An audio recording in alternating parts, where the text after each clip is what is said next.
Ito ang GMA Regional TV News. May init na balita tayo sa Visayas at Mindanao kasama ang GMA Regional TV. Naaresto na ang kawatan na nakabriefs lang na magnakaw sa isang bahay sa Lapu-Lapu, Cebu. Sara, bakit daw siya nagnanakaw na nakabriefs lang? Rafi, ang paliwanag dyan ng pulis ay mas mabilis daw kasing makapag-akyat bahay at makatakas sakaling mahuli kung walang ibang suot na damit. Matatanda ang isa sa mga ninakaw niya ang vault sa bahay ng isang Koreano sa Lapu-Lapu noong March 10.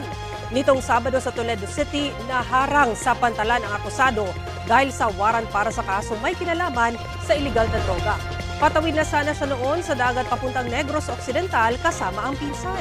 Nabisa sa kanya ang ilang sachet ng hinihinalang shabu. Aminado ang kawatan sa pagnanakaw at sinabing nagawa niya iyon dahil kapos daw ang kita sa trabaho.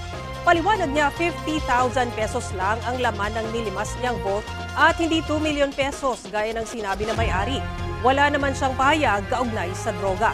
Pati ang pinsa niya inaresto rin matapos naman makuhanan ng baril at ilang bala.